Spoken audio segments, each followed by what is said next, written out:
சிவதந்தை ஞான வைரத்துளிகள். இனிமையான குழந்தைகளே, ஞானமழை பொழிந்து இந்த பூமியை செழிப்பாக புதியதாக ஆக்குவதற்காக ஞானக்கடலான தந்தை வந்திருக்கிறார்.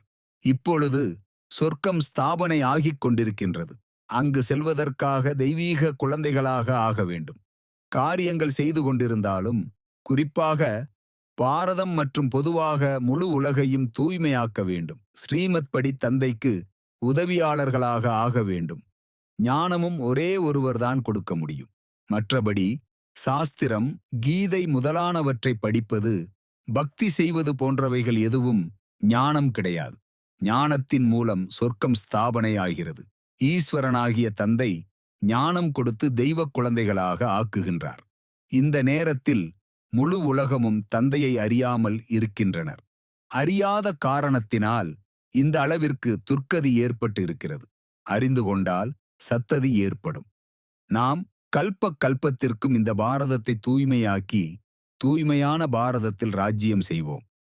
ஸ்தாபனை மற்றும் விநாசம் செய்வதற்காக தந்தை இப்பொழுது வந்திருக்கிறார். ஒரு தர்மத்தின் ஸ்தாபனை மற்றும் பல தர்மங்களை விநாசம் செய்து விடுகின்றார். நாடகப்படி இது நடந்தே ஆக வேண்டும். விநாசத்தை யாரும் தடுத்து நிறுத்த முடியாது. எப்பொழுது விநாசம் ஏற்படுமோ அப்பொழுதுதான் உலகில் அமைதி ஏற்படும். இந்த யுத்தத்தின் மூலம்தான் சொர்க்கத்தின் கதவு திறக்கப்படுகிறது. மீண்டும் சதோ பிரதானமாக ஆகுங்கள். மன்மனாபவ. சுகம் கொடுக்கக்கூடியவர் ஒரே ஒரு தந்தை ஆவார். அவரிடத்தில் ஞானம் இருக்கிறது. அதை கொடுக்கின்றார். அவரே சுகமும் கொடுக்கின்றார். இப்பொழுது நமக்கு முன்னேறும் கலை ஏற்படுகிறது. குணவான்களாக தேவதைகள் தான் ஆகின்றனர். முதலாவது அவகுணம் தந்தையை அறியாமல் இருப்பதாகும். அடுத்த அவகுணம் விஷக்கடலில் மூழ்குவதாகும். நல்ல ஞானமுடைய குழந்தைகள் நல்ல வீட்டிற்கு செல்வார்கள். குறைந்த ஞானமுடையவர்கள் குறைந்த பதவி அடைவார்கள். உலகம் மிகவும் மோசமாக இருக்கிறது. உலகத்தின் சகவாசம்தான் கெட்ட சகவாசம் என்று கூறப்படுகிறது. ஒரே ஒரு சத்திய சகவாசம்தான் அனைத்தையும் கடக்க வைக்கிறது. மற்ற அனைத்தும் மூழ்க வைக்கிறது. உண்மையில் இதுதான் உண்மையான கீதையாகும். பிறகு இந்த ஞானம் மறைந்துவிடும். இப்பொழுது உங்களிடம் இந்த ஞானம் இருக்கிறது.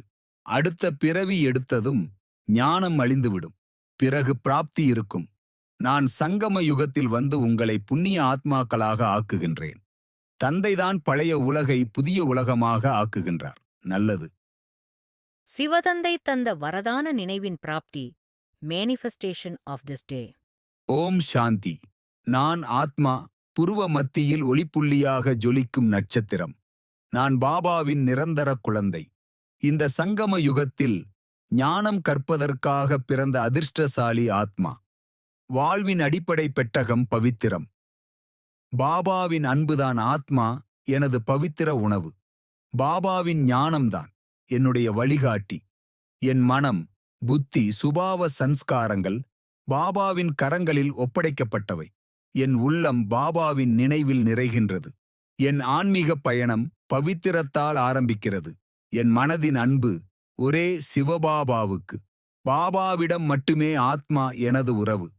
சிவபாபா அமைதியின் குளிர்ச்சி என் உள்ளத்தை நிரப்புகின்றது. பாபாவின் பொக்கிஷங்கள் எனது சொத்து. நான் பணிவுத்தன்மையால் அழகாகின்றேன். நான் எப்போதுமே சிரேஷ்ட குழந்தை. நான் சதா திருப்தியில் வாழ்கின்றேன். பாபாவின் மகிமைகளே எனக்கு போதும். என் சொல் பாபாவின் ஸ்ரீமத். தனிமையில்லாமல் நான் பாபாவுடன் இணைந்தே இருக்கிறேன். மேன்மை, உறுதியான மனம் எனக்கானது. சத்தியமே என் மொழி. ஆத்மா என் மனதில் கருணை, நம்பிக்கை, பூரண நேர்த்தி, குணங்களின் தெளிவு நிரம்பிய அறிவு உள்ளது. பாபாவின் ஸ்ரீமத் வழியை பின்பற்றுகிறேன். பாபாவுக்கு பிரியமான குழந்தை. மறைமுக தானம் செய்கிற புண்ணிய ஆத்மா. சேவையில் என் அனைத்தையும் அர்ப்பணம் செய்கிறேன். மனம், நேரம், ஆற்றல் அனைத்தும் தந்தை தந்தது பாபாவுக்கே. பாபாவின் கல்யாணகார கருவி ஆத்மா நான். உலகத்திற்கு நன்மை தரும் யோக தீபம் நான். தானம் எனது இயல்பானது. பாபாவின் திருப்தி எனது பாக்கியம். பாபாவின் அன்பு எனது சர்வ சக்திகள். அனைவரிடமும் சமமான பார்வை கொண்டுள்ளேன்.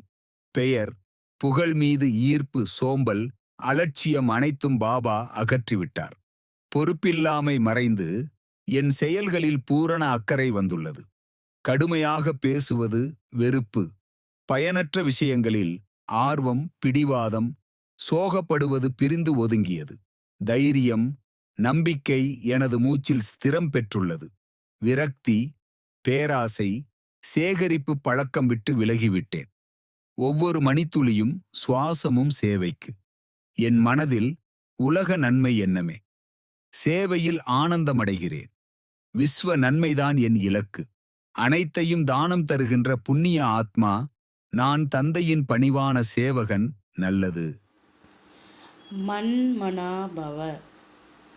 தன்னை ஆத்மா என உணர்ந்து ஆத்மாவின் தந்தையான பரமாத்மாவை அன்போடு நினைவு செய்தால் ஆத்மாவில் இருக்கும் 63 ஜென்மங்களின் பாவ கர்மங்கள் அழிந்து போகின்றன. ஓம் சாந்தி.